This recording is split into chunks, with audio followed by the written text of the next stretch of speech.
Hello, it is Ryan, and I was on a flight the other day playing one of my favorite social spin slot games on ChumbaCasino.com. I looked over at the person sitting next to me, and you know what they were doing?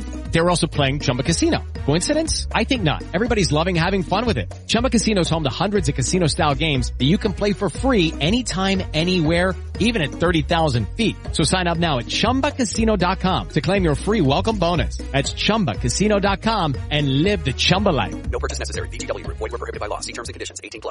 Hey guys, it is Ryan. I'm not sure if you know this about me, but I'm a bit of a fun fanatic when I can. I like to work, but I like fun too. It's a thing. And now the truth is out there. I can tell you about my favorite place to have fun. Chumba Casino. They have hundreds of social casino style games to choose from with new games released each week. You can play for free anytime, anywhere. And each day brings a new chance to collect daily bonuses. So join me in the fun. Sign up now at ChumbaCasino.com. No purchase necessary. VGW. Void were prohibited by law. See terms and conditions. 18+. With Lucky Land Slots, you can get lucky just about anywhere. Dearly beloved, we are gathered here today to... Has anyone seen the bride and groom? Sorry, we're here. We were getting lucky in the limo and we lost track of time. No, Lucky Land Casino, with cash prizes that add up quicker than a guest registry. In that case, I pronounce you lucky. Play for free at LuckyLandSlots.com. Daily bonuses are waiting. No purchase necessary. Void where prohibited by law. 18+. Terms and conditions apply. See website for details. You're listening to the RAC podcast, the Welsh Regional Rugby Appreciation Pod, where we try to cover all the important issues on and off the field in Welsh Regional and National Rugby. If you'd like to get in touch with the show, all of that information is at the end, so you'll just have to bear with us and get to that bit. In the meantime, enjoy this week's show. Okay, so welcome to the second edition this week of the Rap Podcast, and the usual crew are here: Carwyn, Jamie, and Reese. And joining us this evening, our very special guest. I say very special; he's very, very special. If you're a Scarlet fan, this guy's an absolute legend. If you're a Welsh fan, this guy's an absolute legend as well. So, welcome to the pod, Rupert Moon. Evening, Rupert. How are you? Yeah, not too bad. It's been a long day, so I'm a little bit hoarse, but I'm all good. Looking forward to having a chat with you guys. Good man. Very welcome. Thank you.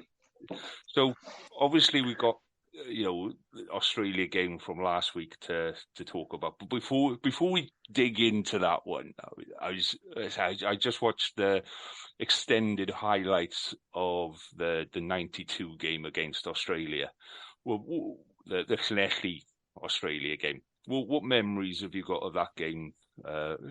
Like 20 odd years or 30 odd years later. 30 years ago. So 14th of November 1992. It's a long time ago. It's forever etched in my memory, as many of my mates, including Colin Stevens and Ian Evans, they both were instrumental in that match for turning the tide, for making a difference, for being wonderful exponents of the game in front of a packed crowd. But I joined the club in 1990, and we were a young side with a few old heads, including Lawrence Delaney and Phil Davis, and they just got the blend. And what Gareth Jenkins and Alan Lewis were able to do was get the mix right. It's always hard when you're transitioning a group with an older crew that have been going in the late 80s to bringing in a younger early 20s group, and that was cleverly done over a period of time. And in 92, 93, that was the best it kind of got for a long time before and a long time after. In that year, I think we played 22 league games and we won 11 games by 40 plus points. And we scored 130 odd tries, 900 points in the season. Our style was to play, and we had continuity guys like Lynn Jones and Mark Perigo and Emmy Lewis, and then a back line with, I would say Jamie Roberts-esque. Simon Davis was the original Jamie Roberts, but we had fluidity with Nigel Davis and Colin Stevens, and gas out wide with Prockin and Ian. So, we were consistent in with selection, but also there were some young players who were brave and bold that came into the group as well, like Boobia brothers over a period of time as well. So, yeah, fond memories of the day because I didn't drink after the game because I remember Benny telling me after 72, he didn't remember anything about it because they got so drunk after 72.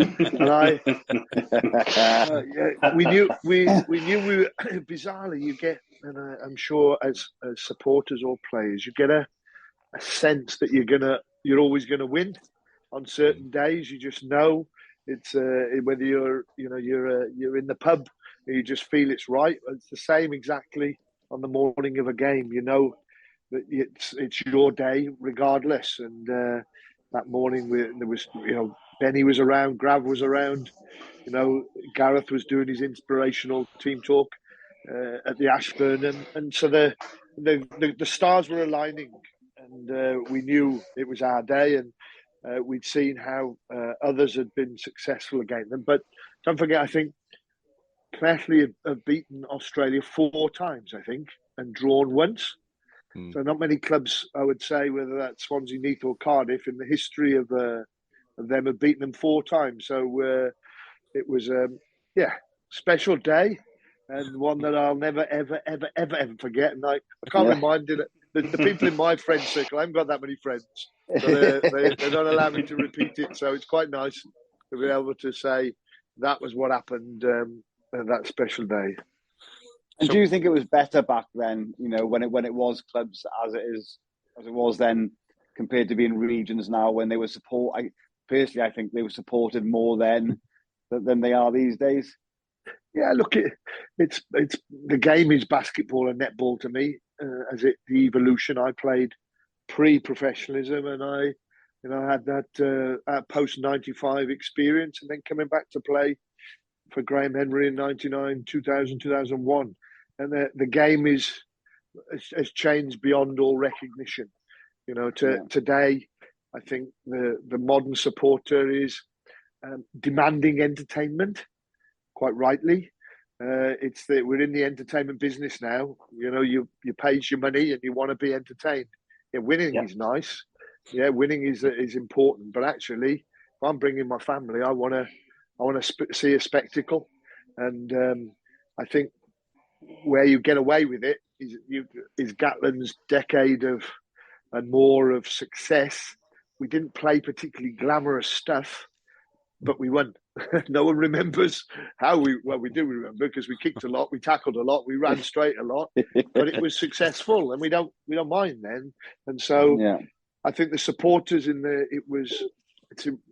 supporters were passionate because it was their way of life. It was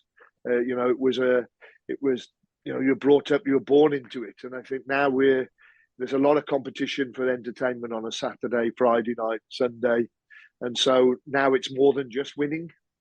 And so I think there's always going to be a difference. I think, yes, we can say the best of times are then, but I remember the Scarlets have had some memorable victories in professionalism. One under Pivac when we hadn't won anything for years, and we won the 2017, that 46-22 Pro 12 win. I was there. I was singing in the stand at the top of my voice, and I've still got the video of us all being together, and what a special occasion that was. So when I think back, people have connections and big wins, and it's just cyclical, but it is more entertainment now. We expect more for our money. Yeah. So when you're talking about it was like 92, on the risk of making you sound old, I am old. 54, frightening. So I'm nearly 47, but it was back then. It was either 92, 93, 94, and I was down at St David's doing a rugby course, and you came down with Colin Stevens and Emmy Lewis down to St David's. Yeah. I love St David's. Afternoon on the pitch there. Special times. Andy Smith was a mate of mine.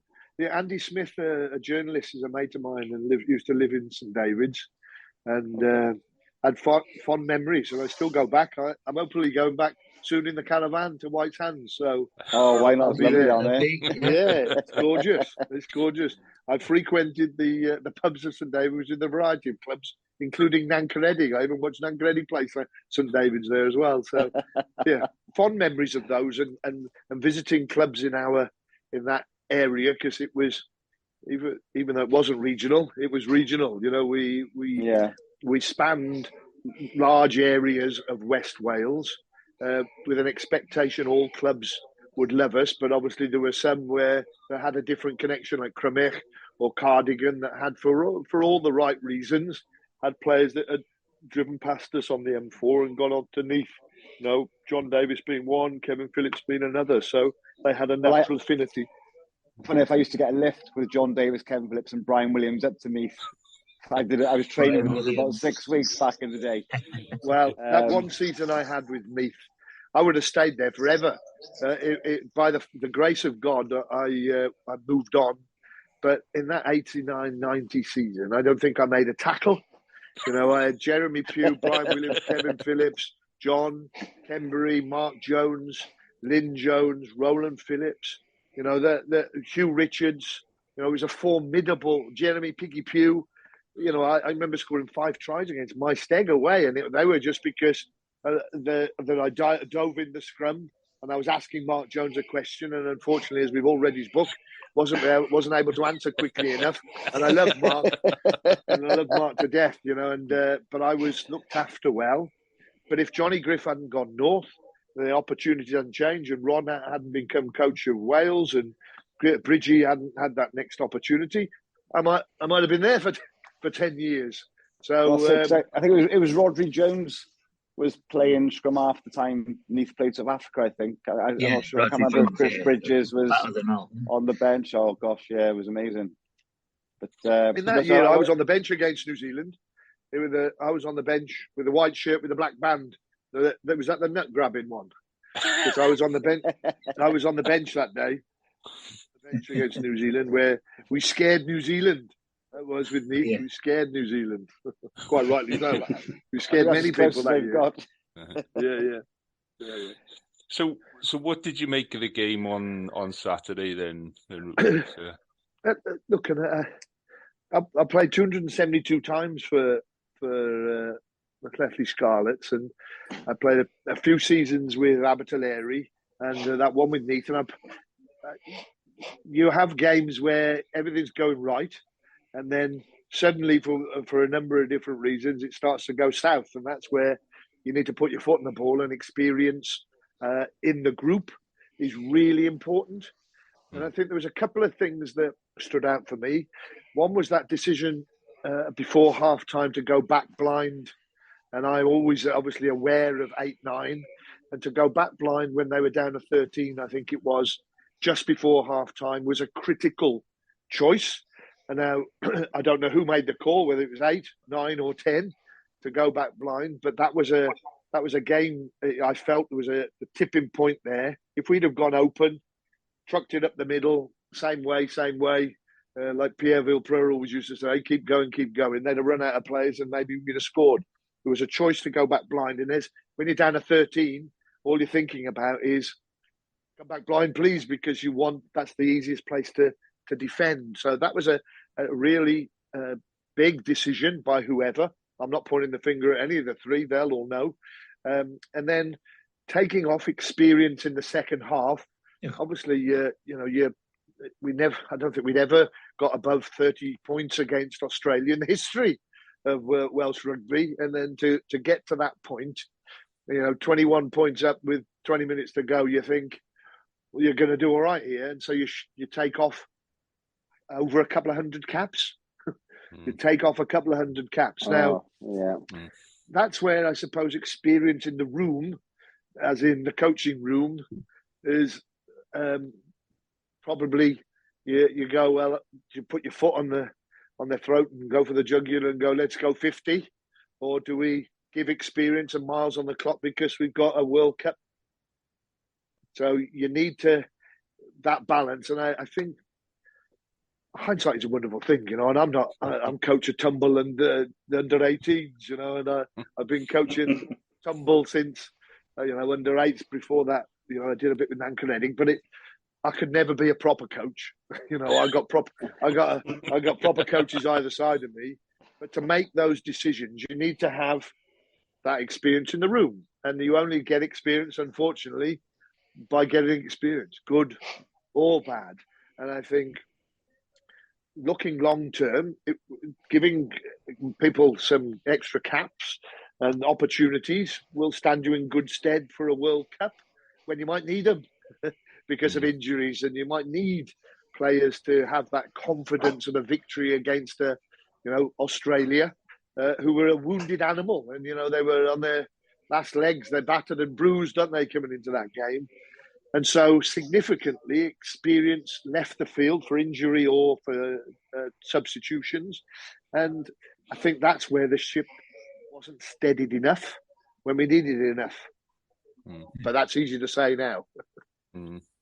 So do you think we'd have probably gotten away with it if it hadn't been for the Georgia result? Do you think that's kind of playing on people's minds more than the Australia one? No, I think we're a bit battered and bruised. We need our experienced players that we're hoping to hang on to until the World Cup to have had a bit of a run. Halfpenny, to be able to have Alan Wynne able to do what he needs to do. Ken hasn't played. He's come back and he's walked straight into it. And there's a bloke running through brick walls, and when he hasn't had any continuity of play. We chucked in Dan Lydiot and broke him. You've got Anscombe who's coming back. We broke him. There's a lot of experience in the room that we've bashed and bruised because we had to, because we the fear off the back of the Six Nations losing to Italy, then doing okay in South Africa, but we understood what that was about. They were looking to balance, and so it wasn't a false dawn, but it was an opportunity. And then Georgia just put the wobbles on, and in some ways you wanted Alan Wynne to play in the Georgia game because he may have just added a little bit more leadership. Because and when it gets a bit rocky, if you've got miles on the clock, you've experienced a rocky situations. I played in Mountain Ash away. I played in Kenfig Hill away, and we won 12.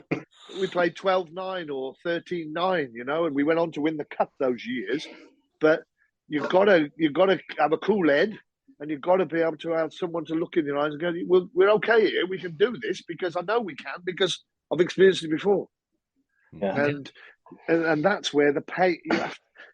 But I've lost games. I lost, to Nanty Futhlon away for Abertillery. I'll never forget. Then it's still up in their clubhouse because we weren't able to keep composure.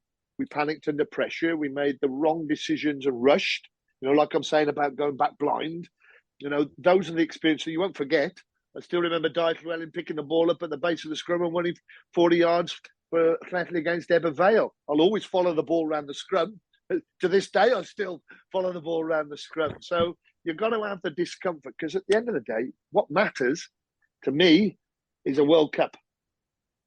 That's anything. So it goes World Cup, Six Nations. We win a lot of them. We won more than them than we ever have in the history of Welsh rugby. So we've done all right with those.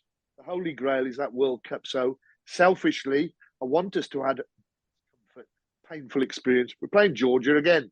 We won't make the same mistake when we play Georgia again in the World Cup, will we? Not because of how we did it this time. So you've got to have pain, unfortunately. You've got to fear failure. You've got to have failure to know what to do next time. So absolutely. Are you saying then that probably Pivac stay in? Obviously, I mean, social media has just gone nuts over the last couple of weeks with is he staying, is he going? And we're all checking the phones every 20 minutes to see if there's an update and all of this. But, and the guy must be under a massive amount of pressure right now to, something's got to change and all of that. So are you saying he'll be better for it if he stays or? Look, I was the recipient of winning the championship in '94 with Wales, to then getting left out of the World Cup squad in '95. We got rid of Alan Davis. We'd qualified for the World Cup. We did all the hard yards. I played against Spain in Madrid. Rob Jones played against Portugal, and we were 100 on, and that was no fault of our own from 91. None of us were involved in that debacle. And then 95, we sacked Alan Davis for whatever reason, even though we'd just won the championship the year before. We'd done okay in 95, sacked him, and then brought Alex Evans in. 8 of us were left out, and then it was a particularly painful 95 World Cup. Then we wobbled around a bit, and then in 99, we had another pretty awful, difficult, horrible World Cup, and then I came back in after that. So changing a coach at this period of time isn't always the right thing to do, because in the nicest way, you've got what you've got. And I don't think there's 10 players outside of this group out of this time that are being not selected. I think we dilly-dallied around with our 10s, Sheedy, Sam Davis, we've had Jared Evans, with Costello, we've had a few, used a few. So I think 80 players, have they, in Wayne's time? Now that's either a sign of insanity or a sign of sanity, because he's got a broad base of people that have got experience. As they talk about flooding players with caps, get them that experience. And then it's him having this plan of utilising what he's got. You've only got what you got. Like he said, he'll also have, at the World Cup, he'll also have 8 weeks prior to the World Cup with that group of players, rather than a week or 2 weeks. Look, Wales gets a different type of access to England. I think we get a bit more, except for the non-English, for the ones who are playing in England. So the bulk of our players are together. I just think I'm not making any excuses at all, because, you've got, as I said, there's a core of senior players we were hoping and praying are going to give us one more World Cup, in key positions. Anscombe, Alan Wynne, Ken Owens, Lee Halfpenny. There's the spine of a side that you were hoping that was able to be there. Liam Williams, hoping that we could get them there. You wanted, or an informed Gareth Davis, who was flying in the last World Cup, and I went to Japan and I saw that, how that group believed in it, because they had confidence and experience of winning and losing. And so they knew. And I think that's where we just haven't had, we're playing Sam Wainwright, who's a lovely kid and from North Wales. And I'm so proud he's made it, but he needs to get miles on the clock. He needs to be playing, for now he'll be playing for the Scarlets and playing every week to learn his technique, and he's doing wonderful things, but he's 22? Yeah. So yeah, I think where we are building towards the World Cup, I think he needs a bit of luck. And am I saying, should Wayne stay? I think the people, I don't know whether there's a big five anymore that do the review, because everybody's talking about the review, and I don't know who's doing it. So it's either reviewing themselves, or is it Nigel Walker, the head of performance? Don't know what his coaching background. I know he's a player who was quick, and I played with him. I don't know who's doing the review, because back in the day you'd have 4 or 5 experienced coaches, I think, that would do that review, and then that analysis would happen now, I guess. But it is about, if he goes, instead, who's available, can we afford him, and what's he going to do differently between now and then? It's the same group of players. In the reality, is he going to magic up? Because people are talking about Warren, and people moaned about Warren ball, didn't they? They used to moan about the fact that he would truck it up with Jamie, and then we'd truck it up with Toby, and we'd truck it up with Dan, and we'd bash everybody, and we were big, and it was boring, but it was successful. Or we kick it down with Lee, Byrne or Halfpenny, and we'd boot it down, and then we'd do the Sean Edwards. We'd all come up a line, and then we'd smash them to the ground, and then Shane would pick it up and score, or Nugget or Mike Williams and score. It was efficient, international, winning rugby. That's where I go back to the entertainment. That's what we had then. Now, will he be, if Warren came in, for example. Is he going to be able to do that to that group? Maybe, but don't forget, he was doing that for 12 years. And also, when Warren came in, half of them. When Warren took over from Gareth Jenkins, he had a short period of time. He went into the first Six Nations, and they won it. So it can be done. Is that because Gareth Jenkins gave James Hook their caps in Argentina and Alan Wynne, and they gave them those opportunities, and Stephen, those players, and I'm obviously a staunch fan of Gareth. We lost that Fiji game because we missed a couple of kicks of goal, 3 in fact, Stephen and James Hook. And if we'd have won that game, talking differently, and you look about James Hook, who talks passionately about the opportunity he was given by Gareth, Nigel Davis, and Alan Wynne got his first cap out there. And these guys, it goes back to, you've got to give people experience of discomfort as young people or guys that they believe in. So you talk about, could you say that Wayne Pivac, when he won the Six Nations, they were always going to win it, based on the second season because of the experience there in the group? I know. Or was it because of the sendings off at crucial times? Because people say that, you're down to 14 players at crucial times. You're winning. I think we talk about the grace of God, but you're winning the Six Nations and playing some decent stuff. But actually, in significant games, we played against 14, weren't we? But you only play what's in front of you, and they're not in control of the TMO. So exactly, and I agree. I'll take any win. You touch on a good point as well about the review process, isn't it? And how the WRU at the moment seems to be quite a closed shop in what they're going to do and things like that. And I feel like that has an impact on the players and what's going on around it, and the coaches. Yeah, look, and Ian, one of my best mates, I'm godfather to his daughter, and I haven't spoken to him for a couple of months because he's been deep in it, swimming in what is he doing? And in the last couple of years, walked in to make a difference, and we always talked about him wanting to make a difference and give something back to the game because he became a superstar very young, and so he went off and played at the highest level, and then being a British Lion and traveling the world, and now he's got the gravitas. But obviously, the toughest decision he's going to have in his first week of tenure, he's either going to back him or sack him. And do you think he's going to find that difficult because he's double hatting got the Lions as well, isn't he? Yeah, I don't think he'll. It's difficult because he's obviously have to be part of the review process. I have no history of who's doing it. I'm presuming the guy, the higher head of performance, will be one of them. I'm presuming Ian, the new chairman, will be one of them, and I'm presuming Steve Phillips, who lives up the road from me, who I've known and I worked with for a few years with the WRU, will be a part of it. I don't know because Dan Clements has gone now, isn't he? The coaching guy, the guy who was coaching the coaches. I think he's gone. So I don't know what other rugby's in the room. There's the board. If you're looking at the board, the guy who's got probably the most qualifications is Anthony Buchanan, because he played at international level and he's been involved in the club game. So, but the other board members haven't got any of them have played international rugby. You probably know them better inside out than I do. But who's doing it? When they're doing it?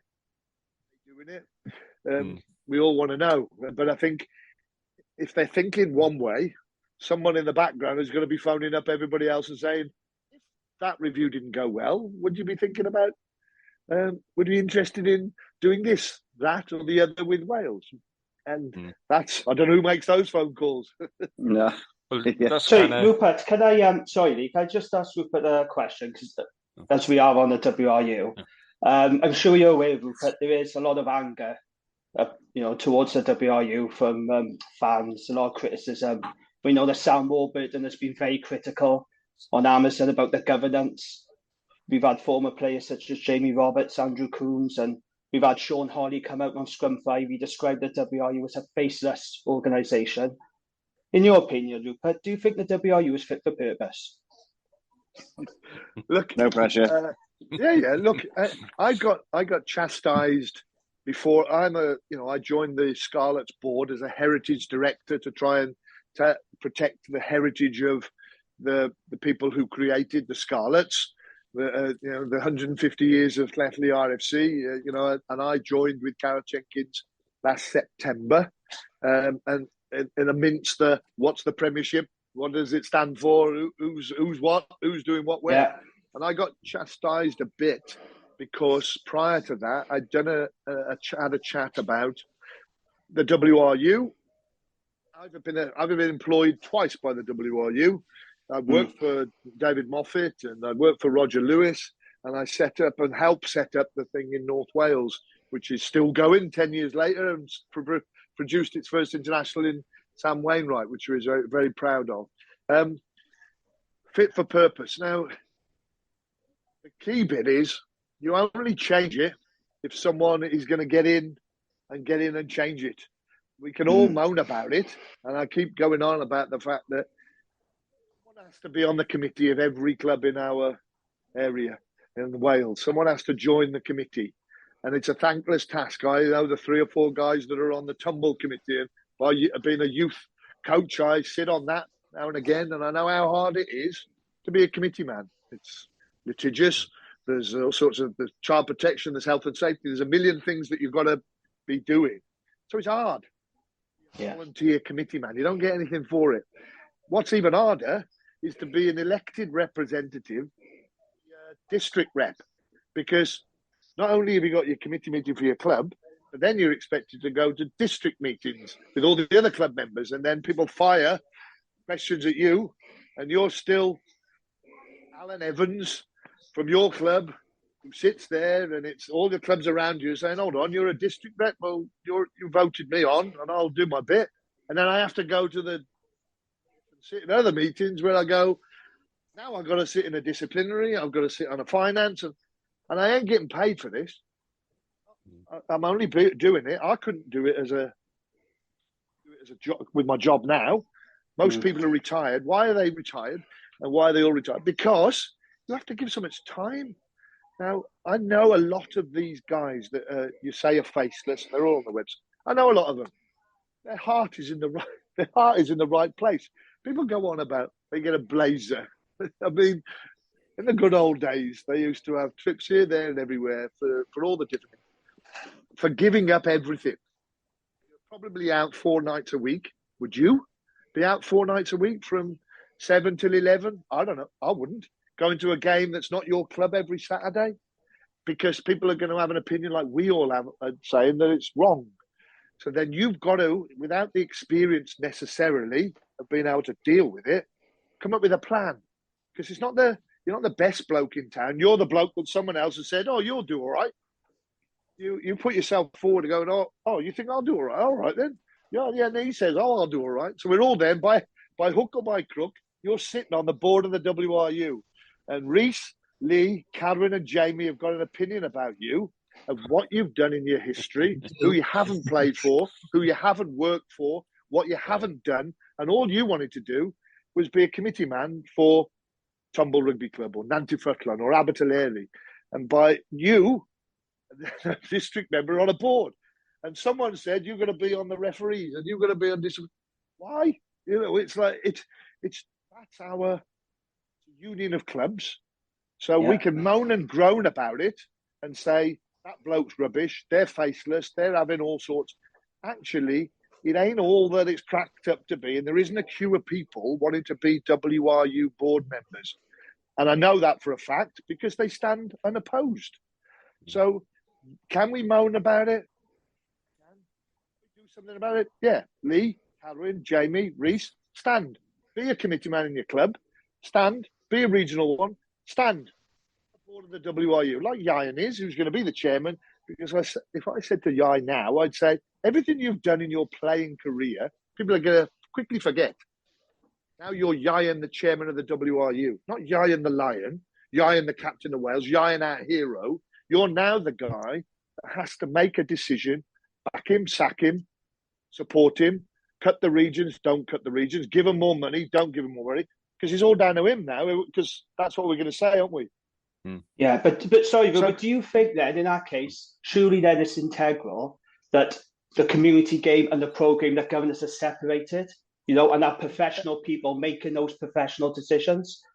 That's what Sam Warburton is saying. That's what a lot of people are saying, Yeah, but we have a vote. So Tumble has a vote, Llanelli has a vote, Llanelli has a vote, and they didn't vote by 7% difference to do the change. I think it was 65% or so, wasn't it? Yeah. So 65. So out of our union of clubs, we shoot ourselves in the foot because we're all saying, actually, we should separate. But there's a fear because we have what is called this wonderful parochialism. And I felt it when I was in North Wales. North doesn't like South, South doesn't like North. And I could, trust me, Tumble, in the nicest way, and I'm not saying horribly, isn't a big fan of Ponaberham. Clefley's not a big fan of Swansea, and Cardiff's not a great fan of Newport. We only care about our club. What makes us very pro. We just care about us. When we're not internationally winning, put it in perspective. Under Roger Lewis, who wasn't one of the most popular guys, we made more money than we've ever made in the history of Welsh rugby. We won more trophies than we ever have in the history of Welsh rugby. The history. Unpopular bloke. Why? Because he was single-minded and made tough decisions and fronted up. Not necessarily the ones that we wanted to hear. And you talk to the regions and they'll go, that wasn't great what he did, because he was just focused on what Warren wanted, which was Team Wales, which was quite right, because the cash cow was there. If Wales aren't winning, the rest isn't any good. Because the feel is the vibe, as we know as we're talking now. It's not great trying to get a kid to come and train, but Wales got beat by Georgia and dads unhappy or mums unhappy, and they're not so keen to take him to mini rugby because Wales lost and everybody's sad. So I was sad, but I saw it the next day. The governance issue is we all know the right thing to do is to separate it. Yes, we all know that. Ask Commander Blanc, who was the chief executive of Aviva, and ask the new guy who's there, Matthew Wall, I think his name is. They all know that. But you've got to get us to think, to us as junior clubs, believe the union ain't going to tuck you up. Because it won't. It can't. They're not going to suddenly reduce everything. No, and you mentioned the regions, maybe cutting a region or two. Now that obviously Ian's in charge of the WRU, do you think the Scarlets would ever be disbanded? Look, some have it with him. You're allowed to call him don't a answer wanker that if you want to. Don't answer that. From the point of view of, hey, look, whether it's 4, 2, 1, 3, 6, 12, I have the fortune or misfortune for have either coached or been in administration at every level of the game, from Llanelli under 8s when they tried to get WRU status to being the head of commercial at the WRU and anywhere in between. So I've been with RGC and the Scott. So I've seen it, I've felt it, I've still got the budgets, I still know the numbers, I've still got all of that aspect of it. And I know how bloody difficult it is to try and get that mix right. And if it was easy, we'd all be doing it. Yeah, I think because our problem. I don't think it's viable, is it? No, I think our biggest problem is our main sponsor. The people who put the biggest amount of cash in are who? Fans. No. TV companies. Of course, fans. TV. So you're then now asking. You're asking a TV company. What does the TV company want you to do? Show your sponsorship. It wants you to watch it on the telly. It wants you to watch it on the telly. It wants you to watch it on the telly. Live, ideally, which is a conflict of interest to a degree, isn't it? Now, everybody goes, okay, 20-odd million they give it, or whatever it is, I don't know. You've got no continuity of kickoff, so you can't give a routine. So it's Friday, it's Saturday night, it's Sunday evening. So we make it really difficult for anybody to get a routine, and we all love routine, don't we? We all like whatever time it is, Ulster, Ravenhill, 7:30 on a Friday night. Bizarrely, they still seem to get Ulster at home, Ravenhill, Friday night. But that's about negotiations.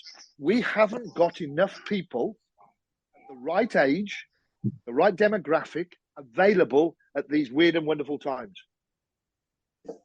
Saturday night, because we want kids, we want adults. There's 323,000 people that live in West Wales, Ceredigion and Carmarthenshire.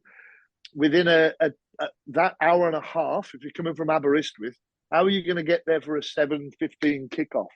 And if it's raining and we're playing, with the greatest respect, a team are not of a higher caliber on a Sunday afternoon, what are you going to choose?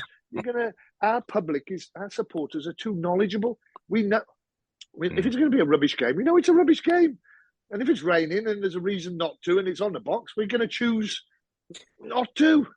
So until we solve that, people say, "Oh, play at same time as England, English Premiership. They play, they get big crowds. There's 65 million people that live there. 323,000 people between a 0 and 105. 105. Those are actually Scarlet supporters. How many of those can actually drive? How many of those actually get there because of work? How many of those can get there because their mates want to come with them, etc., etc.? It's really difficult. And we make it difficult because we accept the money. And when Vernon Pugh didn't take the money in 1995 from Sky, the 50-odd, he made a decision because he wanted it terrestrial, because we realised how important that would have been at the time to keep junior sections going, to keep the game going, to make sure. And he chose not to take the 50, I think it was, and made that decision. But still, BBC wrote a big cheque back in the day. They still write a big cheque, and Premier Sport still write a big cheque. Now they get Premier Sport and everybody else contributes littler checks, but we still can get it. But it's still it's all very divided now, isn't it? And it's hard for a lot of people also to get those channels to watch it on the TV. Yeah, Welsh language is always our out and our in, because it's great, because we have our own language, which means there are certain exclusions that allow us to have it on S4C. And they still contribute to the pot. And S4C still want you to watch it on telly. They don't want you to sit in the stand. They don't. No. In reality, we need a piece of grass with one stand, TV facing, with the cameras TV facing that's full. The rest can be anything else. Well, we spoke about that. The Ospreys, they prefer one, if they could put everybody in one stand. Average attendance is 5,000-6,000. Put everybody in one stand. TV facing, put hotel, nightclub, hospital, anything else, anywhere else. He should be the Knoll or St Helens, He's determined to get something back down at the Knoll. Honest to God, he is. Every week, can we play it? When they got that grant from the FAW and they put a football pitch there, it was the best thing they ever did. It's a fab surface now. It wasn't like that back in the day, for sure. Oh, I tell you what, yeah. So, Rupert, we're coming to the end of your ties. I've got one question left to ask you, right? So, and it goes right back to the bit at the start about you playing Australia. So, Ian Evans goes through, right, and he scores that try, and he puts the ball down. Yeah, you know what's coming now, right? Yeah, and you go up to celebrate with Ian Evans. What the fuck happened there? What was that? Ian Evans says that was all your idea. Yeah, it was. And that's when I come back to the confidence of, in that period of time from August to November, we were on fire. We'd beaten Newport by 70 odd. As I said, we'd beaten teams by 30, 40 points. We were playing, keep the ball alive, pass before contact, 3-second rucks and mauls, get it in the way. We had footballers in the team that allowed us to play. So we had a confidence, not an arrogance, but a self-belief. And in the week before, I talked about I don't know where it came from. I am the man that created celebrations. I am, because there was nothing else. 1992, Saturday the 14th of November, 1992, Rupert Moon created celebration. And because none of you can remember anything free at all. No, there was none. It wasn't a thing. And I practiced, and I don't know why I did it. And I was saying we practice in training, and Ian the Lion, Ian the chairman of the WRU, and it haunts him to this day. It's the fact that I made him and that he got carried away. And he is a very sensible bloke, to be honest. A very sensible bloke. But I got him to do that in that moment of madness where the adrenaline was there, slapped my chest, jumped up, and we could have broken each other's noses. Well, I would have broke mine for sure. But he did it, and as I say, it haunts him. But yeah, so I created the celebration, and from there on in, we did a few other ones in Cardiff. I enjoyed one in Cardiff where I did a little bit of one of those with Andrew Lamberton. But yeah, so it's all down to me. History. I need to be in Wikipedia. It was an absolute pleasure. Invent the dive pass. When everybody says, anybody says, I didn't invent the dive pass, even though I used to do it a lot. Rupert, I just want to thank you for coming on tonight, mate. It's been an absolute pleasure talking with you. And absolutely, yeah. No one's going to see these answers anywhere, is it? Yeah. Is it just between us? Yeah, just us. Just us. If Twitter get me and Instagram get me, look, I was just saying how it is.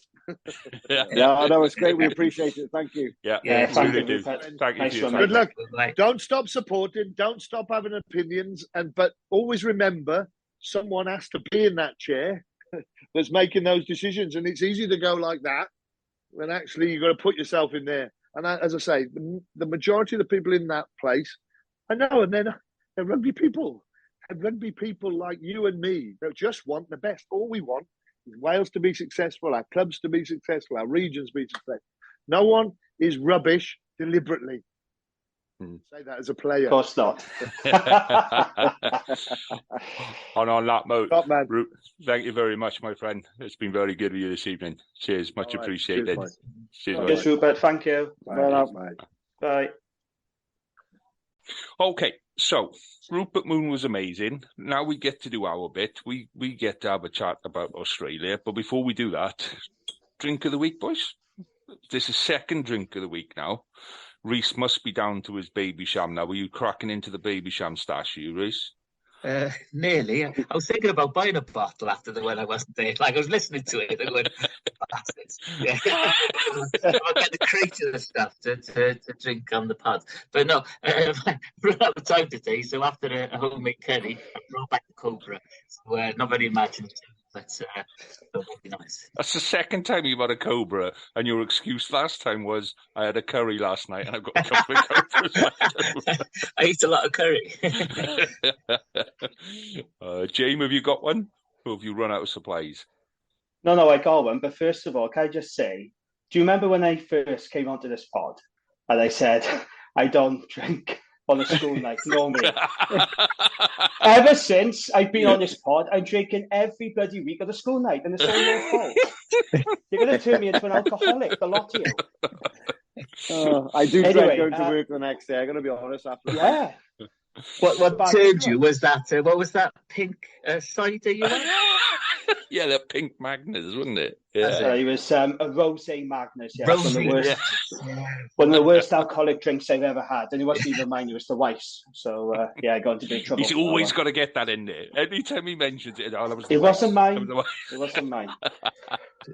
Right, tonight I got M&S Citrus Pale Ale. It's free. Citrus, it's M&S own brand, 3.9 Citrus Pale Ale. Pale ale with orange flavouring. That's the description. And it's okay. It's fine. Nothing better than that. Carwin, what have you got, mate? I have the finest Belgian product of Stella Artois for this evening, because the only one I could find in the house. So yeah, I'm stuck with Stella tonight. So I've got a bottle of, it's from the Conwy Brewery, and it's called Clogwyn Gold, a golden hoppy ale. That's my my one.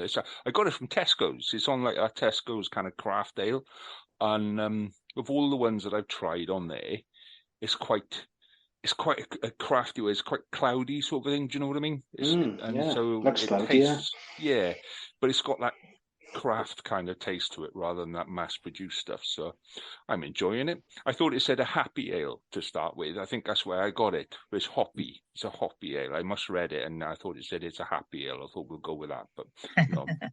Golden Why not? Ale. We'll wear these glasses. Yeah. So that's the admin done. Who wants to kick off with Australia? Well, I was here. What when Rupert was saying about the things that he thought in the game there, so just coming towards the end of the first half, I was sat right in front of the scrums by the try line, and the ref kept on blowing penalty against the Australians, and not once did he go for the yellow card.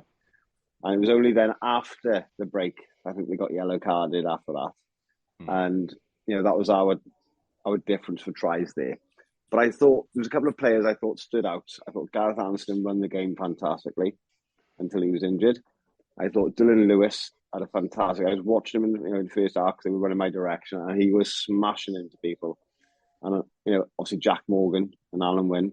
I thought Rio had a good game. I thought Joe Hawkins had a great game. Joe Hawkins, Yeah. And other players did stand out. Ken Owens and whatever. But for other players who are younger coming through, I thought there were some good games. There's some good plays there with the boys. Like I thought they did very well.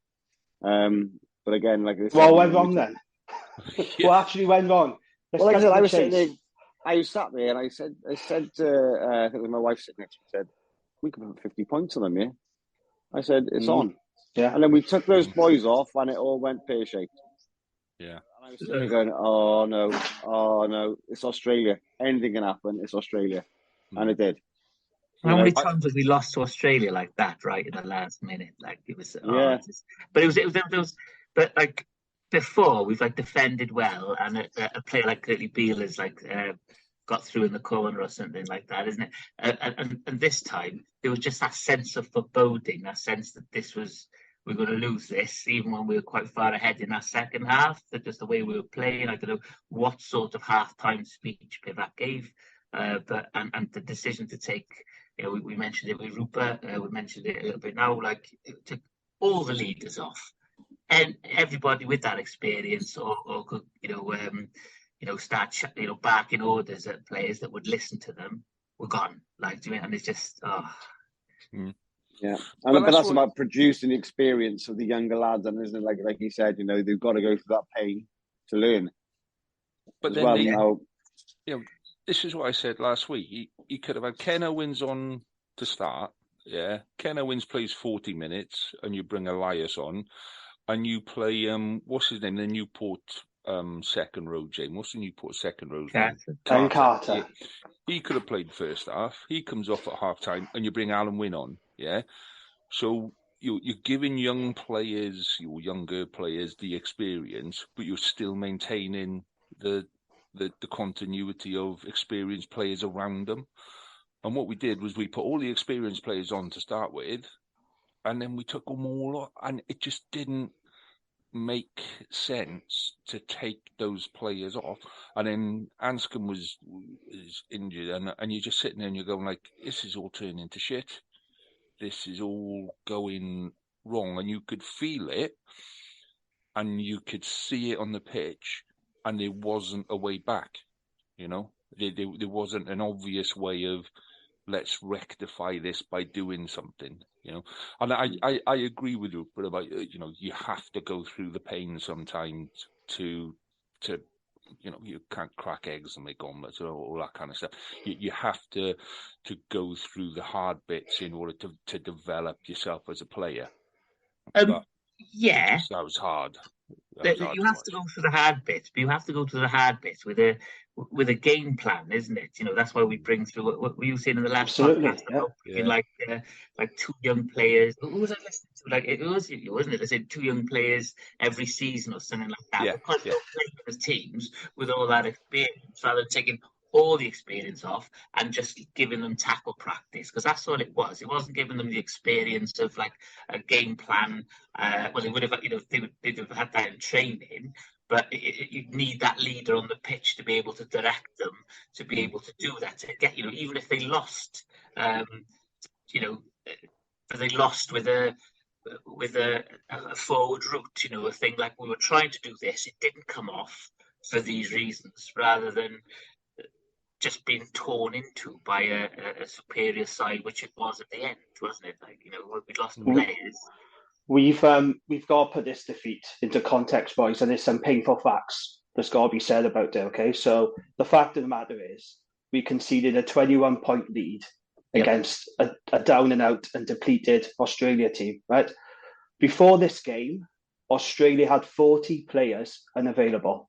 Okay, the Sydney Morning Herald reported that Dave Rennie had 40 players not available to him, and that was a combination of injuries and unavailability. Right, that wasn't an Australia A team, a B team. That was a D team. Quite frankly, yeah, there were players in there who I never even heard of before, and I watch a fair bit of Super Rugby. Okay, and with 25 minutes left to play, Wales were in control. Right, they were in complete control. Oh, they were, absolutely. With 25 minutes left on the clock, we were 34-13 up. Yeah. Okay, with 15 minutes left, even now with 15 minutes left, we were 34-18 up. We should have gone on to win that game. Yeah. And to quote Lee's favourite expression, we shit the bed. Yeah. Okay, because Mate, we were let diarrhea. down. we completely imploded and shit the bed against a depleted, tired Australia team. And there were two really key moments in that match that really tipped the scale in favour of Australia, right? Justin Tipuric's yellow card on 67 minutes, he tripped up Pete Samu. I mean, why? Why did he do it? There was absolutely no need to do it. And I know that, Lee, you questioned Justin Tipuric being captain, didn't you? I remember you saying you had some concern. I think in hindsight, maybe it was the wrong decision to select Tipuric as captain. I don't think it's been a success, if I'm honest. He's not a dirty player, though, is he? No, I'm not saying he's not coward, but I think looking back over the course of the games, I'm not saying he's a dirty player, but I don't think his leadership was there. And I would think, looking back now, maybe we should have given it to Ken Owens or someone else. It was a surprising decision at the time. We was all surprised when Tipuric was named captain, wasn't we? And I think now, was it the right call? Not for me. And then, of course, Ryan... Intervene at that point. Can I just put on record, Jamie's just said I was right. Carry on, Jamie. That's a very rare That's the last one here for me. This whole podcast. There we go. Right, I'm done. I'm off. I played my part. It made your night. Fair enough. And then there's the other key critical moment was, of course, Ryan Elias with that yellow card. 5 minutes left. He took down the line out and we conceded a penalty try. So 2 moments there where Wales really shit the bed. And that's what drew Australia back into it. And, from then on. But I just, I sat there watching in a pub and I just couldn't believe it. I could not believe how we imploded the way we did. I mean, we've seen Wales do this kind of thing before, but if you can't concede a 21-point lead against a team like that at home. Well, look, and it just sums up the year, doesn't it, for Wales? That's 3 wins now out of 12. But I'm going to take this job. It's untenable. I'm going to take us into an alternate reality now, okay, and quote Baldrick from Blackadder, where Pivac has a cunning plan. We are playing Australia, we're playing Georgia. Rupert Moon mentioned Fiji and Portugal. Those 4 teams are in our group coming to the next World Cup, and we've played absolute shite. And he'll have those 8 weeks. He's capped players. He's got a load of boys now who have been used to the setup within the squad. They'll come in eyes open into 8 weeks training, hopefully uninjured, and come the World Cup, we're going to get stuck in. I'm not too sure about the Six Nations just yet, but I think that's the cunning plan. Take everyone by surprise, under the radar. Yeah, but the thing is, Pivac could lose his job because of it. Because his position is looking untenable. We still don't know for sure if he's going to keep his job or not, do we? Well, that's why we the fact that said... he's lasted this long is worrying to me. Oh. Yeah. Carwin's Sorry, boy, changed. that's what it is. It was a damn sight better for a couple of seconds. Reece is saying hello. I think the key bit now is whatever, that's why we moved this pod. We split the pod because there was so much to talk about this week, and we said we'd do it later because we were expecting a decision on Pivac. And I think, I've been saying on social media for a while now that one, if he does go, we need to do it the right way. And by that, I mean us as fans. I've seen people putting up bloody photos of a noose and this kind of stuff. That's just ridiculous, isn't it? Yeah, exactly. I'm critical of Pivac, but when you get stuff like that and personal comments, just forget it. Well, that's what I mean. We've still got to, like Rupert said, nobody's trying to do a shit job. It might not be working out for him now. Doesn't mean he's a bad person. Doesn't mean of course that not. No, it just means that it hasn't worked out for him there. But what I think needs to happen now, and this is where I keep talking about leadership. If he stays, so 2 scenarios: he stays or he goes. There is no in between on that. Yeah, if he stays, then there needs to be a clear understanding of, like, we've given X amount of people thing. I've got my squad of 40, I've got 40 players in my head, and I'm just going to stick to those 40 players up until the World Cup, and that's it. Do you know what I mean? Yeah, he's got to start building confidence in supporters' confidence in him, that this is the plan, this is what I've done up till now, it hasn't worked, but this is the plan going forward, and to make this work, this is the changes that we're making. If he goes, whoever comes in has got to have a similar plan, and they have got to be lightning from the start. And if he does go and somebody does come in, it will go back to Warren Ball, and we as supporters need to be prepared for that. And that may not come off, because Warren Ball worked in year 1. It didn't work again for a while after, and it kept going up and down and up and down, and people would work us out. So, I think getting rid of him, bringing Gatland back in, if that happens, we need to be realistic about, is that going to actually work again? Yeah, no, I think they need to stick with him. Sorry, Carrie. I'm just saying, I think they need to stick with Pivac. He's rode it this far. No, I can't see it like that. You say, Warren Ball, people work this out, but people work out all international sides unless they really, really dominate all the time. And one thing you will do is steady the ship. One thing that was problematic was the collapse. Wales is playing like the regions, isn't it? We were speaking on the last podcast about all the regions, having a bit about them, having a fight about them, but also having like patches of, I won't mention Cardiff. We weren't talking about the region. The rest of us were talking about the regions. You were talking about Cardiff. No. Not tonight, Reece. You had your moment. You had your pod. Not tonight, mate. All the regions have flashes of brilliance. All the regions, and that feels like Wales, the way Wales are playing now. We have, flashes. Well, we had a first half of dominant, intelligent, well-played rugby, and then it went to absolute shit. The collapse was just that's what's so distressing, isn't it? And something that we might get from Warren, it's not even definite, but we're all sort of left with the performances that we've been seeing, aren't we? Like, isn't it? And want something different. And whether that's Warren Ball or not, one thing that Warren will do is come in and galvanise like the set piece and an approach, and bring in an idea of what everybody's going to do, which I don't feel we've got at the moment. Nobody knows. And we were talking about what is the pattern of Welsh rugby, what is the plan, what is the direction. What's the game plan? The game plan. I've been asking that for months. This is what we'll have a game plan.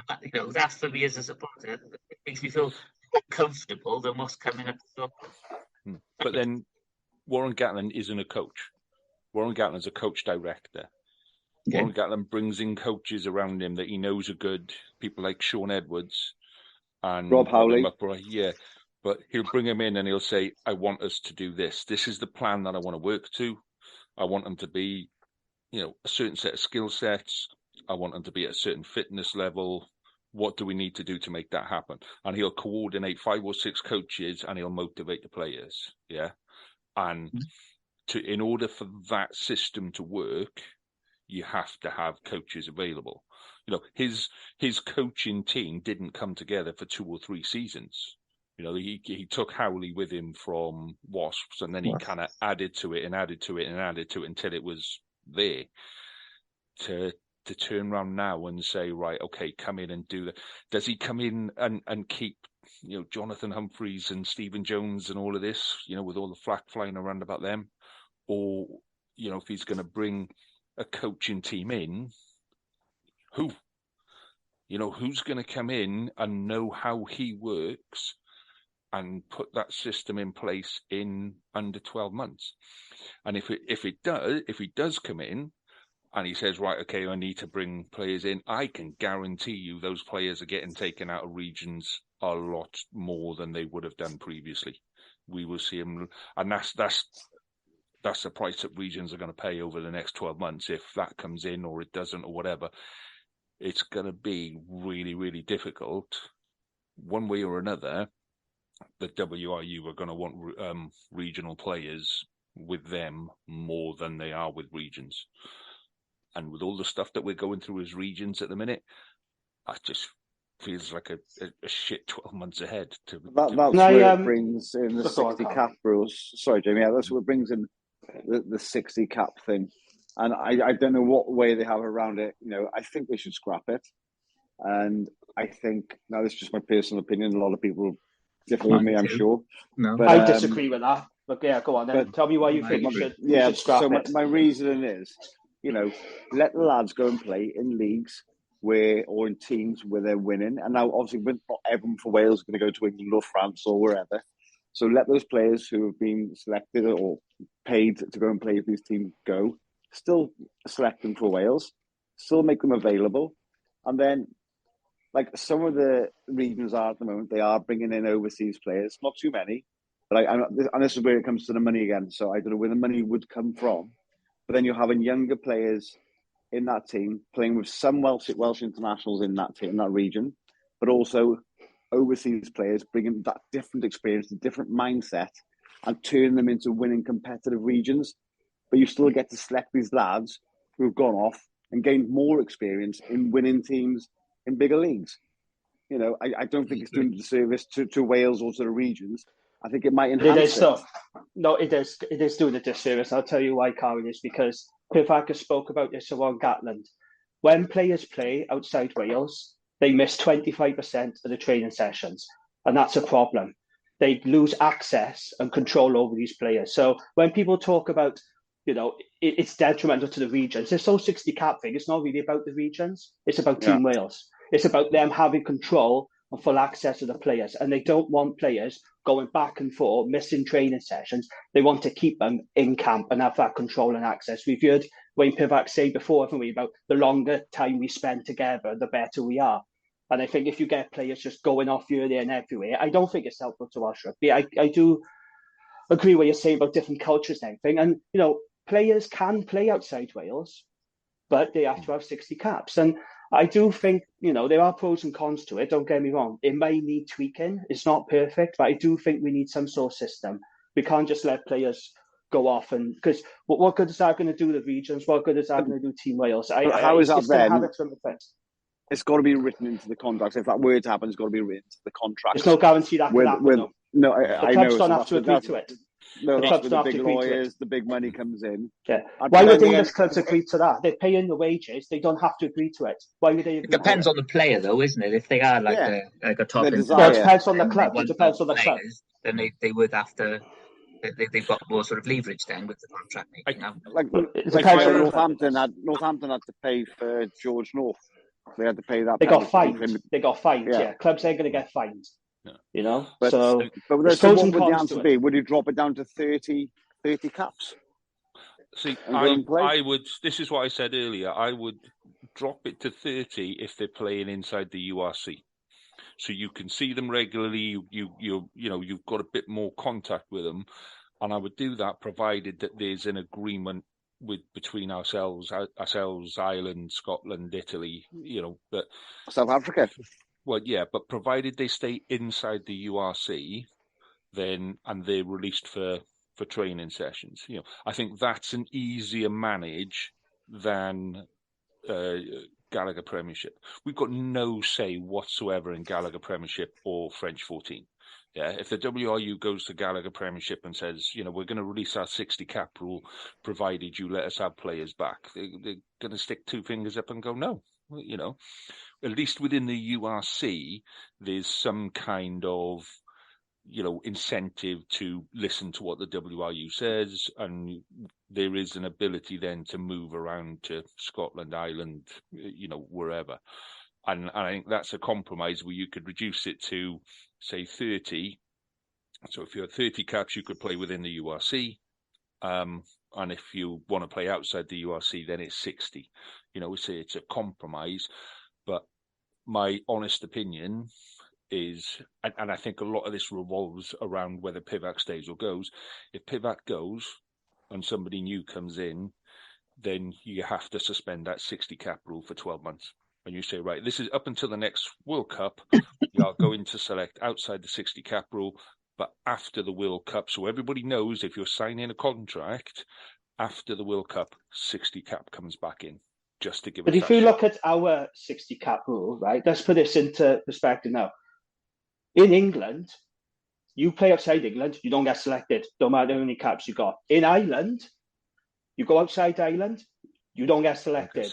Ours is actually got more lenience. Yeah, but we got more lenience here. We're saying, yes, you can go abroad, but you've got to have those 60 caps. Yeah.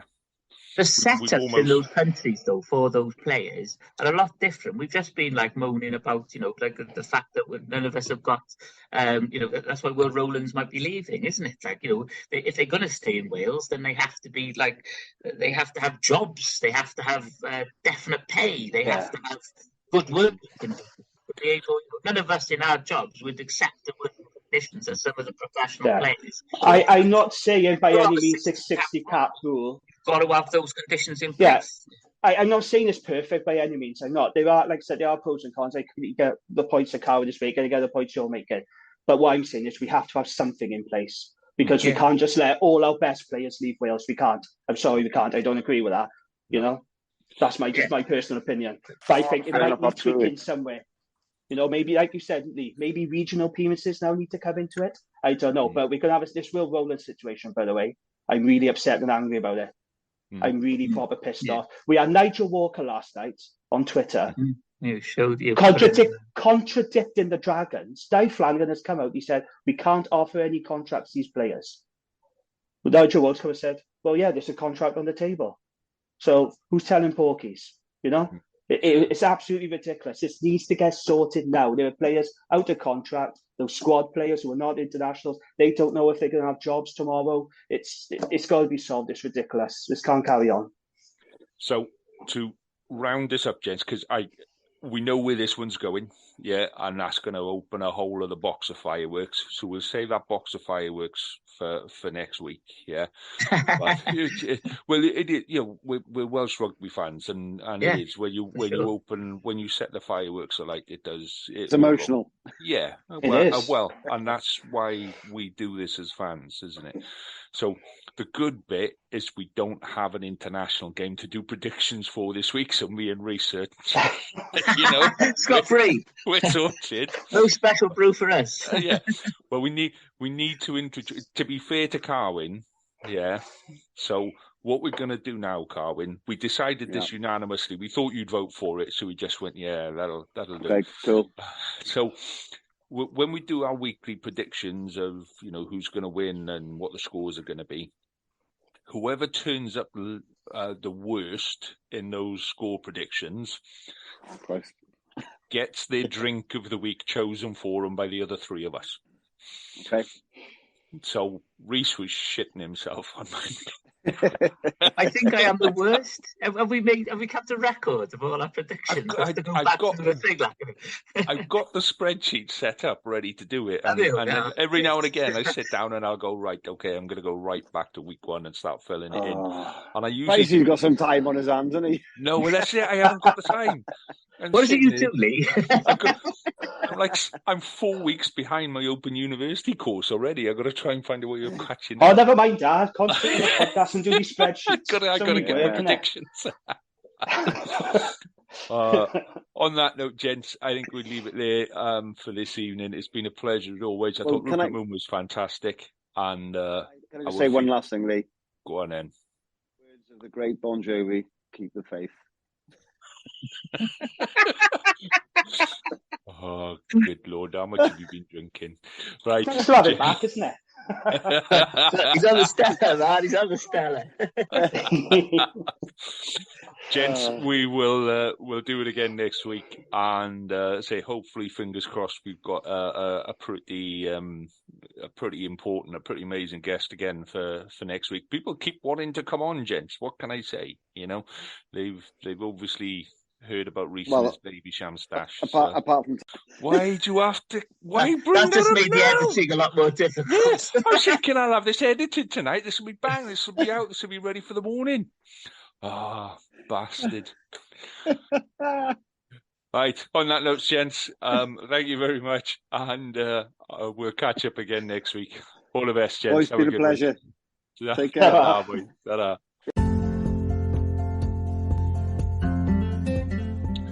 Thank you for listening to this week's show. We hope you enjoyed it enough to come back next week and listen again. So please do subscribe, rate and review the pod, as it really helps us on most of the platforms that we appear on. You can keep the conversation going on Twitter and Facebook by searching for us WRAP, WRRAP, or you can email us on welshregionalrugbypod@gmail.com. We'll be back next week to do some more of the same. We hope you'll come and enjoy us, and in the meantime, enjoy your rugby.